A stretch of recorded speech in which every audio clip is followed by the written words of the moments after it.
हरे कृष्णा। आज हम भक्ति रसामृत सिंधु के दूसरे अध्याय को पढ़ने का प्रयास कर रहे हैं, जो कि भक्ति रसामृत सिंधु रूप गोस्वामी जी की रचना है।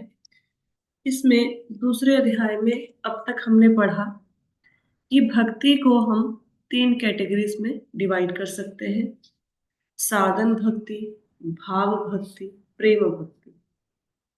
साधन भक्ति की आगे दो कैटेगरीज हैं: भाव भक्ति की चार और प्रेम भक्ति की छह। साधन का मतलब होता है अभ्यास करना, प्रैक्टिस करना। साधन भक्ति का मतलब है मन और इंद्रियों को भगवान की सेवा में लगाने की प्रैक्टिस करना, उसका अभ्यास करना। इसको साधन भक्ति कहते हैं। साधन भक्ति की आगे दो श्रेणियां हैं: वैधि भक्ति और रागानुग भक्ति। वैधि भक्ति में क्या होता है कि भगवान के प्रति सहज प्रेम नहीं होता।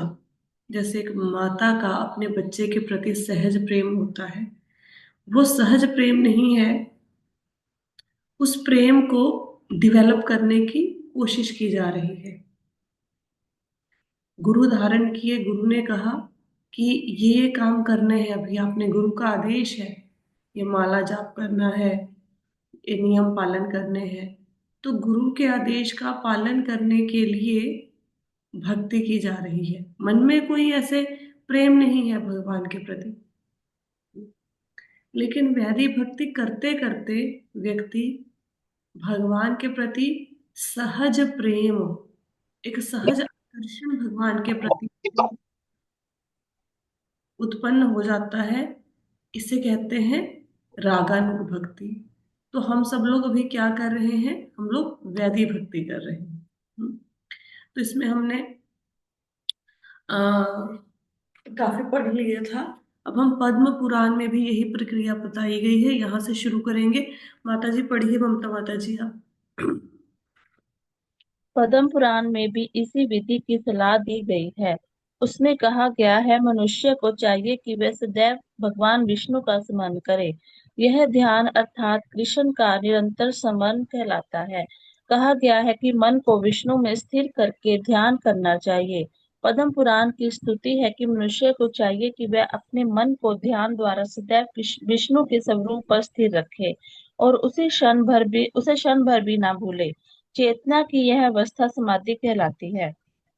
अभी जैसे बहुत सारे मेडिटेशन सेंटर्स खुल गए हैं, उसमें कुछ प्रक्रियाएं बताई जाती हैं, कुछ ब्रीदिंग टेक्निक बताई जाती हैं, या और भी कुछ प्रोसेस बताए जाते हैं, और फिर कहा जाता है कि इसमें व्यक्ति की समाधि लग गई। एक्चुअल में समाधि, जब वो प्रक्रिया कोई भी व्यक्ति बताता है इन मेडिटेशन सेंटर में, वो ये नहीं बताते कि समाधि में ध्यान किसके ऊपर लगाना है। कुछ लोग तो, क्योंकि बॉडी रिलैक्स हो जाती है एक्सरसाइज करके, ब्रीदिंग टेक्निक्स को यूज करके, तो वो क्या करते हैं, वो सो जाते हैं। उनको लगता है ये, और उनके खर्राटों की आवाज भी आती है, और उनको लगता है ये समाधि लग गई। एक्चुअली बॉडी रिलैक्स नहीं हो पा रही। जब बॉडी को बहुत ज्यादा आपने एक्सरसाइज की बॉडी के साथ और कुछ ब्रीदिंग टेक्निक का उपयोग करी, तो बॉडी को नींद आ जाती है और उनको लगता है कि समाधि लगी। वास्तव में ये समाधि नहीं है। या फिर चलो मेडिटेशन में उनका ध्यान भी लग जाए, तो कोई ये नहीं बताता कि समाधि में किसके ऊपर ध्यान केंद्रित करना है। हम्म? तो वो जो ध्यान केंद्रित करना है समाधि में, वो भगवान विष्णु के ऊपर ध्यान केंद्रित करना है। समाधि का मतलब क्या है? समाधि का मतलब है कि व्यक्ति हमेशा भगवान कृष्ण को, भगवान विष्णु को याद रखे। यही समाधि है। और एक क्षण के लिए भी उनको नहीं भूले। समाधि का मतलब साधारण भाषा में ये लगाया जाएगा कि आप बैठ गए कहीं पे, किसी एकांत स्थान में, आंखें आपकी बंद हैं, और आपका मन संसार की किसी बात में नहीं जा रहा। ना बच्चों में, ना किचन में, ना घर के खाली पड़े हुए काम में, कहीं मन नहीं जा रहा। बस आप सिर्फ और सिर्फ एक शून्य का ध्यान कर रहे हैं। आपका मन विचारों से रहित हो गया है। उसको समाधि माना जाता है नॉर्मल भाषा में।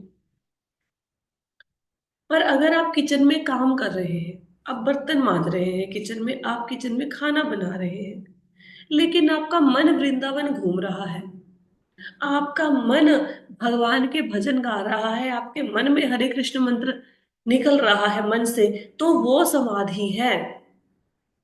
वो खाली बैठ के मन को विचारों से शून्य करना समाधि नहीं है। समाधि का तात्पर्य पद्म पुराण में क्या दिया गया है कि हमेशा मन में भगवान का ध्यान चलता रहे। इसको कैसे समझेंगे? सपोज करो आप कहीं अपनी फ्रेंड के घर पे गए। अब आपकी फ्रेंड ने आपके सामने बहुत अच्छे अच्छे डिशेस बना के रखी, आप लोग बातें कर रहे हैं, आपको बड़ा आनंद आ रहा है उन बातों को करने में। लेकिन आपके बच्चे के स्कूल से वापस आने का समय हो गया।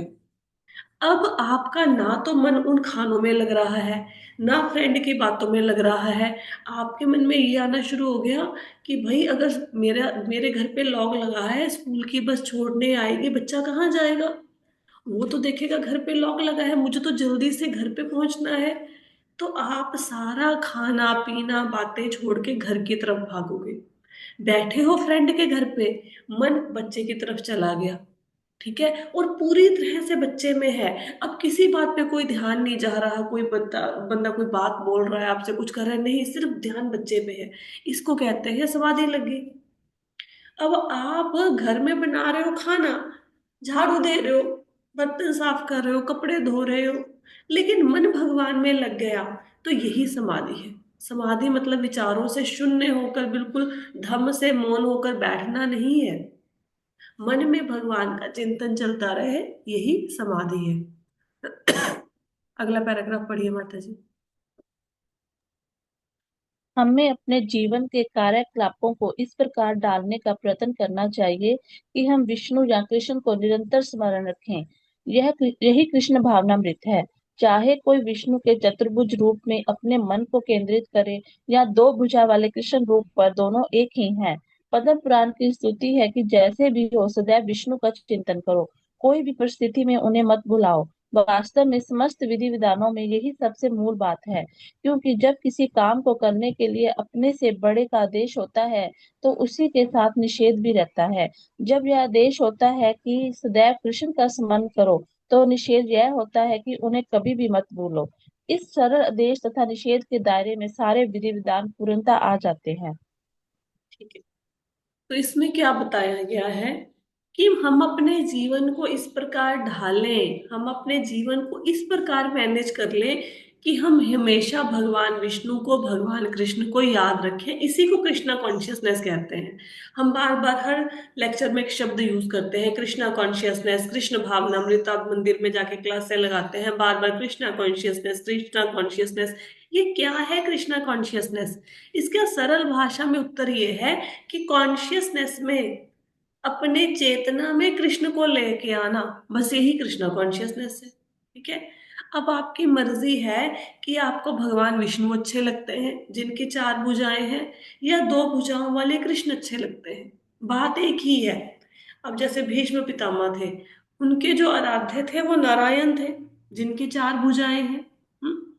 और जो गोपियां थी वो भगवान कृष्ण पर में उनकी आसक्ति थी। तो चाहे भगवान विष्णु में आपकी आसक्ति हो, चाहे कृष्ण में हो, वो कोई फर्क नहीं पड़ता। बस मन को कृष्ण या विष्णु में आप लगाएं। इसके लिए आप कोई भी टेक्निक यूज कर सकते हैं। जैसे चलो मैं आपको छोटी सी एग्जांपल देती हूँ। ये ममता माता जी की एग्जांपल देते हैं। ममता माता जी क्लास में डेली नहीं आते थे, मॉर्निंग क्लास में कभी आते थे कभी नहीं आते थे। तो कई बार हम लोग दो लोग होते थे, अंजलि माता जी और मैं, हम लोग क्लास लगाते थे। अब इन्होंने आना क्यों शुरू कर दिया? क्या रीजन है? मुझे जहां तक लगता है, मैंने पूछा नहीं, मेरा गला बहुत देर से खराब चल रहा है, इट्स अबाउट 1.5 2 मंथ्स, और मेरे से बहुत ज्यादा बात नहीं होती कॉन्टिन्यूशन में। तो मैंने इनको बोला कि आप ये पैराग्राफ पढ़ो, तो मेरे लिए थोड़ा इजी हो जाता है, मेरे गले को थोड़ा आराम मिल जाता है। बुक में से देख के पढ़ना है और मैं उसको एक्सप्लेन कर दूंगी। मुझे ऐसा लगता है कहीं ना कहीं पे शायद इनको अपनी रिस्पॉन्सिबिलिटी लगी होगी कि माता जी को सपोर्ट कर दें। तो शायद उस रिस्पॉन्सिबिलिटी को निभाने के लिए, कि मेरी रिस्पॉन्सिबिलिटी है सुबह पढ़ना, इसलिए वो डेली टाइम पे क्लास अटेंड कर लेते हैं। ममता माता जी की ऐसी ही बात है, मतलब मुझे ऐसा लगता है। डोंट, आई एम राइट और रॉन्ग, माता जी। ये बात है ना? ठीक है, आइडली वो क्लास में नहीं आते थे, आप कभी भी देख लो, इनकी क्या आदत थी, वो जूम पर पहले जाप में आते थे, फिर जाप खत्म हुआ, फिर धीरे धीरे जूम पर क्लासेस लगानी शुरू कर दी। अब इन्होंने अपने एक तरीका खोज लिया क्लास लगाने का। क्या? कि भाई मैंने सुबह उठना है, माता जी को सपोर्ट करना है, नहीं तो वो बेचारी अकेली पढ़ेंगी तो सही। अब मुझे बोलना तो पड़ेगा, लेक्चर लगा रहे हैं, अब गला खराब है नहीं है, फिर मैं बीच में लेके ब्रेक लेके पानी पी के जैसे तैसे क्लास लगाऊंगी। क्लासेस तो लगानी है, अब जो ग्रंथ शुरू कर लिया पूरा तो करना है ना। तो इनका अपना तरीका निकल गया क्लास लगाने में, अब ये रेगुलर हो गई। इसी प्रकार जो हमारा मन है, जैसे मैंने सुबह उठ के चैंटिंग करनी क्यों शुरू की थी, अब तो खैर मेरा गला खराब है, मेरे से बात इतनी होती नहीं है कॉन्टिन्यूशन में, जब बोलना नहीं जाता, तो इसलिए मॉर्निंग का चैंटिंग सेशन नहीं लग रहा। ये जाप करना क्यों शुरू किया था? क्योंकि मुझसे सुबह जल्दी नहीं उठा जाता था। तो मैंने तरीका क्या निकाला कि आप सबको अनाउंस कर दो कि हम मॉर्निंग में इकट्ठे जाप करेंगे। और क्योंकि जूम का लिंक तो मैंने ऑन करना है ना, अब मैं ऑन करूंगी तभी तो सब लोग जाप करेंगे। तो कोई उठे ना उठे, भले जाप में एक व्यक्ति आए, भले जाप में कोई भी व्यक्ति ना आए, आपको तो अपनी दुकान खोलनी है ना सुबह 4:30 बजे। तो इस प्रोसेस में क्या हुआ, जो मेरी आदत बीच में, एक्चुअली कार्तिक मंथ के बाद आदतें बहुत बुरी हो जाती है। कार्तिक मंथ में सब जोर शोर से सुबह उठो, मंगला आरती अटेंड करो, सब होता है, फिर बाद में सब ठुस होके बैठ जाते हैं, तो आदतें बिगड़ जाती हैं। तो ये जपा का सेशन शुरू करने से क्या हुआ, किसी को लाभ हुआ या नहीं हुआ, मेरे जीवन में ये परिवर्तन आया कि मैंने सुबह जल्दी उठना शुरू कर दिया। तो मैंने अपना तरीका खोज निकाला सुबह जल्दी उठ के जाप करने का। आइडली हमारा मन भगवान में भी लग नहीं रहा, इतने शुद्ध हुए नहीं है हम कि 24 घंटे कृष्णा कृष्णा कृष्णा कृष्णा करते रहे, खाना बनाते हुए भी कृष्णा की याद आ जाए, बर्तन मांजते हुए भी कृष्णा की, इतना शुद्ध नहीं हुए हैं हम। लेकिन अपने अपने छोटे छोटे तरीके निकाल लो जिससे कि मन भगवान में लगे। जैसे माता जी है, वो माता जी डेली 64 माला करते हैं, बड़े बिजी हैं। अब वो 64 माला कैसे कर लेते हैं? जैसे उनका घर है, 3rd फ्लोर पे घर है, तो उनको ये पता है कि नीचे कूड़े वाला कूड़ा लेना आएगा, तो मैं जब 3rd फ्लोर से सीढ़ियां उतर के नीचे ग्राउंड फ्लोर पे उसको कूड़ा डालूंगी, वहां से नीचे उतरने में और ऊपर जाने में मेरी माला के इतने मन के हो जाते हैं, उन्होंने ये कैलकुलेट कर रखा है। तो जब भी वो सीढ़ियां उतर के नीचे आएंगी और कूड़ा डालेंगी, तो उतनी देर में उनकी कुछ माला पूरी हो जाती है, कुछ हिस्सा माला का। तो उन्होंने अपना तरीका निकाल लिया, है ना। तो इसी प्रकार आप अपने अपने तरीके निकालिए। अब जैसे आपने बच्चों को पढ़ाना है, मैं आपको प्रैक्टिकल सॉल्यूशन दे रही हूँ प्रॉब्लम के। एक तो होता है कि भगवान कृष्ण में 2400 घंटे मन को लगाओ। अब ऐसे कैसे लगेगा जो मन, अब 40-40 साल के जितने लोग क्लास लगा रहे हैं, सबके सब 35+ यहाँ पे बैठे हैं, 40+ बैठे हैं। अब पूरी जिंदगी में तो वो ध्यान लगाया नहीं, अभी 1 मिनट में कैसे ध्यान लग जाएगा? नॉट पॉसिबल, रिस्पॉन्सिबिलिटीज है घर की। तो जैसे किसी व्यक्ति ने किसी को पढ़ाना है, हम बच्चों को पढ़ा रहे हैं, होता क्या है, बच्चा पढ़ रहा है, और एक तो जाप होता है जो हम बैठ के माला करते हैं, बैठ के जैसे हरे कृष्ण महामंत्र की माला हमने 16 माला करनी है, वो माला तो बैठ के अकेले में ही करो। उसको घूमते फिरते बातें करते कोशिश कीजिए कि मत करो। हाँ, कभी कभी ऐसा हुआ बहुत लेट हो गए, या मतलब नहीं कर पा रहे हो माला किसी रीजन की वजह से, बहुत ज्यादा गेस्ट आ गए घर में, कोई सेवा आ गई टेम्पल की, वो अलग बात है। कोशिश करो ये जाप बैठ के अकेले में शांत मन से करो। लेकिन जब आप बच्चे को पढ़ा रहे हो, अब आप कैसे पढ़ाओगे? आप बच्चे को एक क्वेश्चन समझाओगे, एक टॉपिक समझाओगे, फिर बच्चे को बोलोगे कि तू बैठ के अब इसको याद कर। जितनी देर में बच्चा उस टॉपिक को याद करेगा, it took approximately 4 to 5 minutes, कई बार 10 मिनट्स लगते हैं उसको याद करने में, उतनी देर में आप मन में हरे कृष्ण मंत्र बोलना शुरू कर दो। अब सपोज करो आप आपसे ये नहीं हो पा रहा, आपने हरे कृष्ण महामंत्र मन में बोलना शुरू किया, मन तो ऐसा ही है ना, 2-4 मिनट बोलेगा फिर भाग जाएगा, कहाँ 7 मिनट इकट्ठे बोल लेगा। वो तो माला की महानता है। इस माला को ना हम कहीं भी पटक देते हैं, इधर उधर खूंटी पे टांग देते हैं, ऐसे नहीं रखना चाहिए। इस माला की ये विशेषता है कि ये माला जैसे ही आपके हाथ को टच करती है, आपका हाथ चलना शुरू हो जाता है भगवान के नाम के लिए। अगर आप वैसे बेले बैठ के मन में जाप करने की कोशिश करोगे, नहीं होगा। तो आप क्या कर सकते हैं, क्या इलाज है? आप ना एक बीड काउंटर ले आओ, वो मिलता है ना 50 रुपए का मंदिर में, उसको ऐसे फिंगर में डाल लो। जितनी देर तक बच्चा वो 5 मिनट का क्वेश्चन याद करेगा, आप उसको हरे कृष्ण महामंत्र बोलते रहो। आप जब देखेंगे कि 10 मिनट में अच्छा मैंने 200 बार हरे कृष्ण महामंत्र बोल दिया, आपको उत्साह आएगा। चलो और बोलते हैं और बोलते हैं, और आप देखेंगे 2 घंटे में बच्चे की स्टडी होगी और इधर आपकी 6 माला होगी। दोनों साथ साथ में चलेंगे, साथ साथ। ठीक है। उसके बाद आप और क्या कर सकते हैं? आपको लगा कि अब, कई बार ऐसा होता है ना कि नहीं, मैं इस प्रोसेस से बोर हो गया या मन को चेंज चाहिए कुछ ना कुछ, तो आप हमारे ये जो मोबाइल है, स्मार्टफोन है, जिसमें जब बच्चे को हम पढ़ाते हैं या कोई काम करते हैं घर का, तो हम इसमें वीडियोस देखते हैं, रील्स देखते हैं। इसको अपना फ्रेंड बना लो। कैसे बनाओगे? इसके अंदर आप कोई ग्रंथ डाउनलोड कर लो। आपके जितने भी ग्रंथ हैं, let it be Ramayan, Mahabharat, ये भक्ति रसामृत सिंधु, जितने भी ग्रंथ हैं सब इंटरनेट आर्काइव पे पड़े हैं, सारे ग्रंथ पड़े हैं। मैं बहुत से ग्रंथ ऐसे हैं जो मैंने नेट पे पढ़े हैं ऑनलाइन। ठीक है, मैंने खरीदे नहीं है वो, क्योंकि मुझे लगा कि भागवतम है, चैतन्य चरितमृत है, भगवत गीता की बहुत सारी कॉपीज घर में पड़ी हैं, अराउंड 40-50 हमेशा रहती हैं। तो इसमें अगर महाभारत के भी 6 खंड ऐड कर दिए तो रखना कहाँ पे है फिर उनको, है ना? तो फिर वो मैं नेट से पढ़ लेती हूँ। तो जैसे बच्चे को पढ़ाया, फ्री हो, तो नेट पे को ग्रंथ शुरू कर लो। आप देखेंगे करते करते, अब क्या था, व्योम के एग्जाम चले हैं, 22 तारीख को शुरू हुए थे, 12 तारीख को खत्म हुए हैं, अप्रोक्सीमेटली 20-25 दिन एग्जाम ले गए। मैंने इन 20-25 दिनों में अपना महाभारत का फर्स्ट खंड पूरा कर दिया, जिसमें बहुत ज्यादा चैप्टर्स हैं। कैसे? उसको काम तक बिठा दिया और खुद मैं पढ़ने लग गई। उसकी भी पढ़ाई होगी, मेरी भी पढ़ाई होगी। तो ऐसे तरीके निकालो कि कैसे मन को भगवान में लगाएं। ऐसे तो देखो, कोई बंदा 40 का हो गया, कोई 42 का हो गया, कोई 35 का हो गया, कोई 70 का हो गया, कोई 80 का हो गया। मैं ये नहीं कहती कि आप भक्ति नहीं करते। अगर भक्ति करते हैं तभी तो सुबह सुबह क्लास लगा के बैठे हो ना, 6:15 बजे।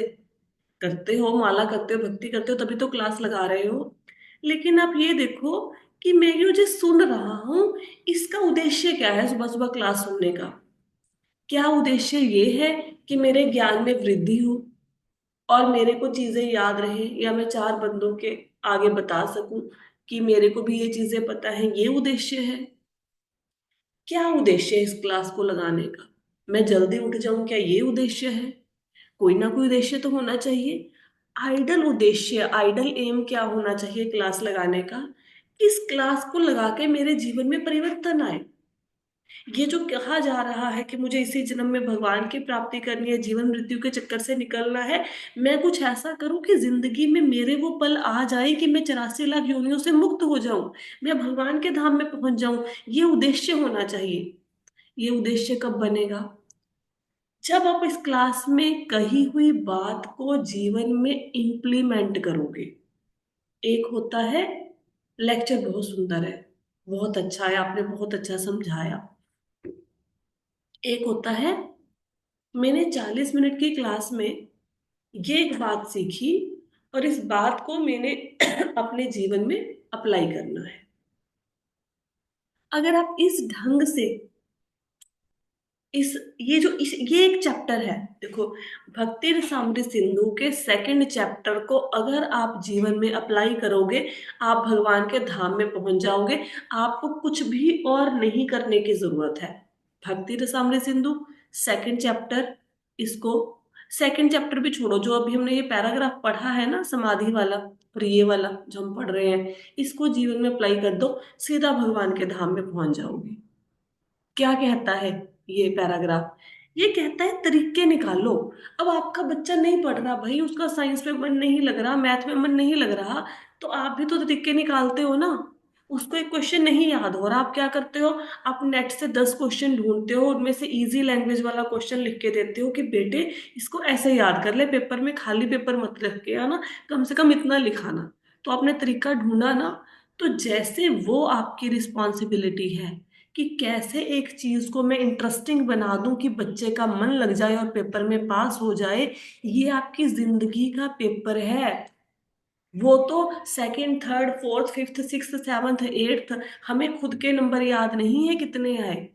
किसी को ये यहाँ पे जितने लोग क्लास लगा रहे हैं मैं पूछ लूं कि बताओ आपके सिक्स्थ क्लास में कितने नंबर आए थे, बताओ फोर्थ में कितने नंबर आए थे, बताओ नाइन्थ में कितने नंबर आए आए थे, हम में से एक को भी याद नहीं है। और जो आज अगर ममता माता जी कुछ धन कमा रहे हैं, मैं कुछ धन कमा रही हूँ, या और कोई व्यक्ति कोई धन कमा रहा है जो क्लास लगा रहा है, तो ये साइंस के क्वेश्चन याद करके धन नहीं कमा रहे ना। अब अगर आप शिवानी माता जी घर में काम कर रहे हैं, अंजलि माता जी खाना बना रहे हैं, पूनम माता जी बच्चों को पढ़ा रहे हैं, कुछ भी कर रहे हैं, इसलिए नहीं कर पा रहे हैं क्योंकि हमने साइंस का क्वेश्चन याद किए थे। जो हम किताबों में पढ़ते हैं वो तो जीवन में काम ही नहीं आता, लेकिन हम जिंदगी का मेजर पोर्शन उसको डिवोट कर देते हैं। पर मैं ये नहीं कहती कि पढ़ना जरूरी नहीं, पढ़ाना तो है बच्चों को। ऐसे थोड़ा ना कि उनके नंबर बोल दो कि कोई बात नहीं, जिंदगी में काम नहीं आएगा, नहीं पढ़ो। क्योंकि जो बच्चे पढ़ाई में सिंसियर होते हैं वो भक्ति में भी सिंसियर होते हैं। ये एक आदत है। अगर किसी व्यक्ति को घर साफ करने की आदत है तो वो अपने हॉस्टल में जाके अपने कमरे को भी साफ रखेगा।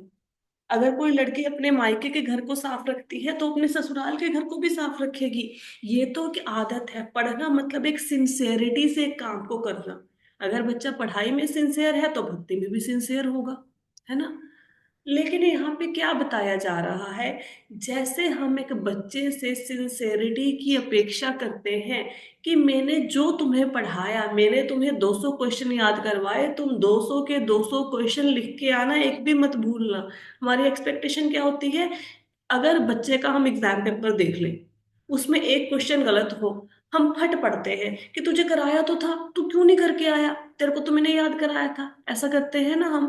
और हम ये देखो 40 मिनट की क्लास डेली लगा रहे हैं, और इम्प्लीमेंटेशन के नाम पे कितनी की इम्प्लीमेंटेशन है लाइफ में। वो तो बच्चा 200 में से 199 कर आया, एक क्वेश्चन भूला। हम तो एक भी नहीं करके आते, 200 के 200 ही भूल जाते हैं।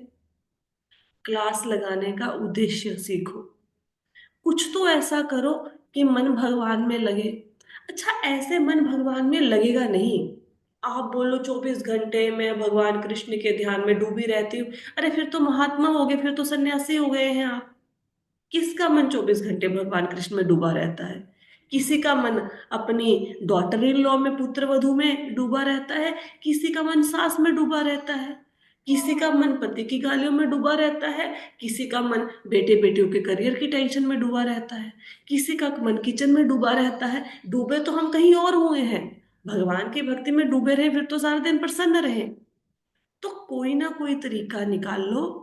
जैसे हम लोगों ने तरीका निकाला कि कैसे 7 बजे, अब पहले बच्चे जाते थे 8:30 बजे स्कूल, तो हम लोग 8:30 बजे नाश्ता तैयार करके देते थे, लाइफ को वैसे ढाल लिया।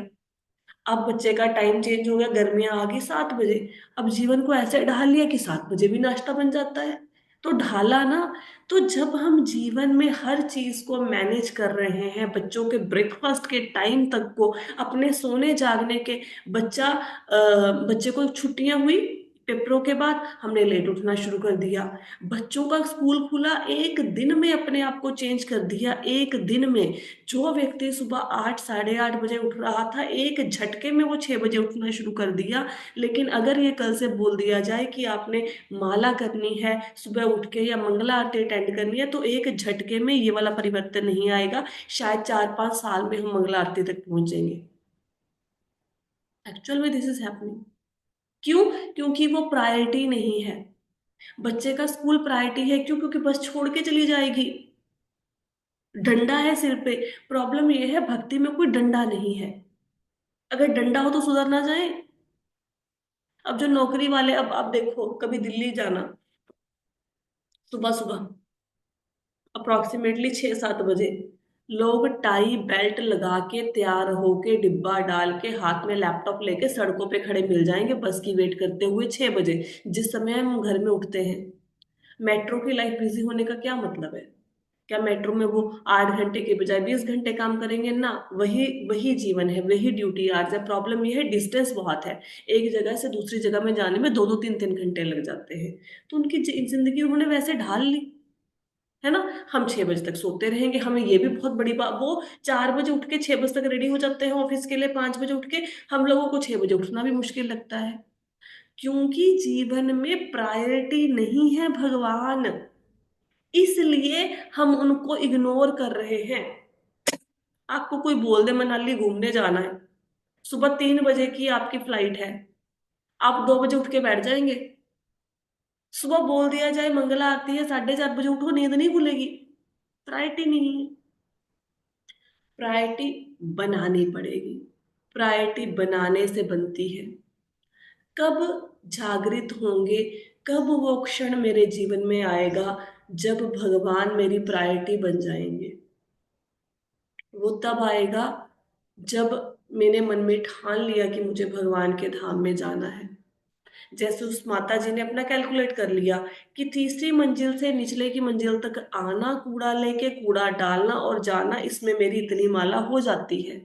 तो आपको छोटे छोटे बेबी स्टेप लेने पड़ेंगे। बहुत बार समझाया है, फिर से एक बार समझा देते हैं। आपको ऐसे नहीं कहना कि 24 घंटे भगवान का नाम मन में चले ना। कल से एक नियम बना लो कि जब मैं ब्रश करूंगा, मुझे ब्रश करते हुए सिर्फ भगवान का नाम लेना है। ब्रश करने में अप्रोक्सीमेटली 3 से लेके 4 मिनट लगते हैं। प्रैक्टिस करो, 15 दिन इसी चीज को प्रैक्टिस करो। ब्रश करना है भगवान का नाम लेना है, ब्रश करना है भगवान का नाम लेना है। सबसे अच्छी एक्टिविटी लगती है मुझे ब्रश करना। क्यों? क्योंकि बाकी टाइम पे तो आप किचन में खड़े होते हो, मुंह में कुछ बोलते रहते हो, बच्चे से बात कर ली, पति से बात कर ली, काम वाली से सफाइयां करवा रहे हो, तो मुंह में कुछ ना कुछ बोलते रहते हो, है ना। ब्रश करने के टाइम पे तो ब्रश मुंह में है, कुछ और बोल नहीं सकते, है ना। तो 4 मिनट मुझे सिर्फ और सिर्फ भगवान का नाम लेना है। मन लगे ना लगे, मन में चाहे बच्चे का ब्रेकफास्ट चलता रहे, स्कूल चलता रहे, मन में चाहे पति का ब्रेकफास्ट चलता रहे, कोई दिक्कत नहीं है। एटलीस्ट हरे कृष्ण महामंत्र बोलना है, दोहराना है। ठीक है। उससे क्या होगा, 10-15 दिन के बाद आपकी बींग में आ जाएगा। आप ब्रश बाद में उठाओगे, मंत्र पहले चालू हो जाएगा। अब एक एक स्टेप में भगवान आगे 4 मिनट में। फिर आप बोलो, अगर आप सपोज ऊपर के फ्लोर पर रहते हो, कि जब भी मैंने सीढ़ी चढ़ना है, मैंने हरे कृष्ण महामंत्र बोले बिना सीढ़ी नहीं चढ़नी। ठीक है। अब क्या होगा, 15 दिन लगाओ। सीढ़ी बाद में चढ़ोगे, पहले हरे कृष्ण महामंत्र निकलना शुरू हो जाएगा 15 मिनट के बाद, 15 दिन के बाद। अब क्या हुआ, सीढ़ी चढ़ने में चलो सपोज करो आपको 40 सेकंड लगे, 1 मिनट लगा। जिनके घर का ऊपर का पोर्शन है, जैसे मैं ऊपर के पोर्शन में रहती हूँ, कम से कम मुझे 50 बार सीढ़ी चढ़नी उतरनी पड़ती है। तो 50 बार का मतलब है, सपोज करो हम 30 सेकंड लगा लें कि मुझे सीढ़ी चढ़ने में लगते हैं, तो 25 मिनट भगवान का नाम हो गया अगर मैं 50 बार सीढ़ी चढ़ती उतरती हूँ। 25 मिनट का मतलब क्या है, इट मीन्स आपकी 4 माला हो गई। तो इस प्रकार कोई ना कोई, मैं नहीं कहती ये वाले तरीके यूज करो जो मैं अब आपको बता रही हूँ, आप अपना क्रिएटिव तरीका निकाल लो।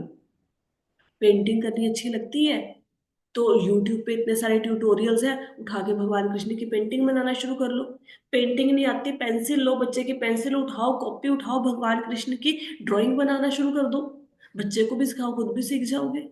कुछ तो ऐसा करो, कुछ तो ऐसा करो कि जो ये रूप गोस्वामी जी ने जो ग्रंथ लिखा है ना, ये हमारे जीवन में सुधार के लिए है। ये इसलिए नहीं है कि मैं भक्ति शास्त्री बन गया हूँ, मुझे भक्ति शास्त्री का सर्टिफिकेट मिल गया, इसके लिए नहीं है ये ग्रंथ ना। ये ग्रंथ इसलिए भी नहीं है कि हम इसको पढ़ें और बंद करके रख दें अलमारी में कि हमें भक्ति रसामृत सिंधु आता है, नहीं। ये इसलिए नहीं है। जैसे आपके माता जी ने आपको रोटी बनानी सिखाई, तो आपने क्या बोला कि हाँ मम्मी रोटी बनानी आ गई, बस मुझे तो आती है, आज के बाद मैं रोटी नहीं बनाऊंगी, मुझे तो बनानी आ गई। नहीं, उसको डेली डेली डेली डेली बनाता, और मरते दम तक रोटियां बनाते बनाते मरोगे। इसी प्रकार ये जो बताया जा रहा है, इसको डेली डेली डेली जीवन में इंप्लीमेंट करना है, हर क्षण प्रति क्षण। अगर आप एक बार सोच लो कि मेरे जीवन का उद्देश्य क्या है, मेरे जीवन का उद्देश्य है भक्ति रसामृत सिंधु के 2nd चैप्टर के 2 पैराग्राफ को जीवन में इंप्लीमेंट करना, उसके लिए मुझे कुछ भी करना पड़ जाए, पक्की गारंटी है आप भगवान के धाम में जाओ। अदरवाइज क्या होगा, मैंने भक्ति रसामृत सिंधु पढ़ लिया, मुझे पता है साधन भक्ति होती है, भाव भक्ति होती है, प्रेम भक्ति होती है। साधन भक्ति 2 प्रकार की होती है, भाव भक्ति 4 की, वो 6 की मुझे याद है। फिर ये ऐसे रट्टू तोता बन जाओगे? जीवन में इम्प्लीमेंट करो। कब से इम्प्लीमेंट करो? किस दिन से? आज से। वो शुभ दिन कौन सा है जब ये आप करना शुरू कर दोगे जीवन में? वो शुभ दिन आज का है। वो शुभ घड़ी कौन सी है? पूरे दिन में कब इंप्लीमेंट शुरू करोगे करना शुरू? अभी। अभी, राइट नाउ। चाहे आप घर के बर्तन भांडे मांज रहे हो, रोटी बना रहे हो, बच्चे का ब्रेकफास्ट रेडी कर रहे हो, इसके बाद पति का ब्रेकफास्ट रेडी करोगे, इसके बाद आप बच्चे का टिफिन पैक करोगे, वो घड़ी वो क्षण आपके जीवन में आ गया है, वो अभी है। अब से मुझे अपनी बहू के बारे में नहीं सोचना। अब से मुझे अपनी सास के बारे में नहीं सोचना। अब से मुझे बच्चे के करियर के बारे में नहीं सोचना, क्योंकि जो किस्मत में लिखा है वो होके रहेगा। अरे, दशरथ महाराज भगवान रामचंद्र का करियर सिक्योर नहीं कर सके, हम करेंगे? हाँ। और पांडवों की माता कुंती महारानी, पांचों पांडव कौन है? वो देवताओं की संतान है, इंद्र का पुत्र, वायु का पुत्र, अश्विनी कुमारों के पुत्र है, यमराज का बेटा। और सारे देवी देवता मिला के अपने बच्चे के जीवन को सिक्योर नहीं कर सके। क्या हालत होगी पांडवों की? भगवान के भक्त थे तो भगवान ने आश्रय दिया। जब वो देवता अपने बच्चों के करियर को सिक्योर नहीं कर सके, तो हम अपने बच्चों का करियर सिक्योर करेंगे? क्या हम दशरथ महाराज से भी ऊपर हैं? ये विधि का विधान है। जो जीवन में लिखा है वो होके रहना है। आपके बच्चे के जीवन में डॉक्टर बनना लिखा है, वो डॉक्टर बन के रहेगा। अगर उसके किस्मत में घर के बर्तन मांजने लिखे हैं ना, तो सीए करके भी घर के बर्तन ही मांजेगा बच्चा। विधि का विधान है, क्या कर सकते हैं?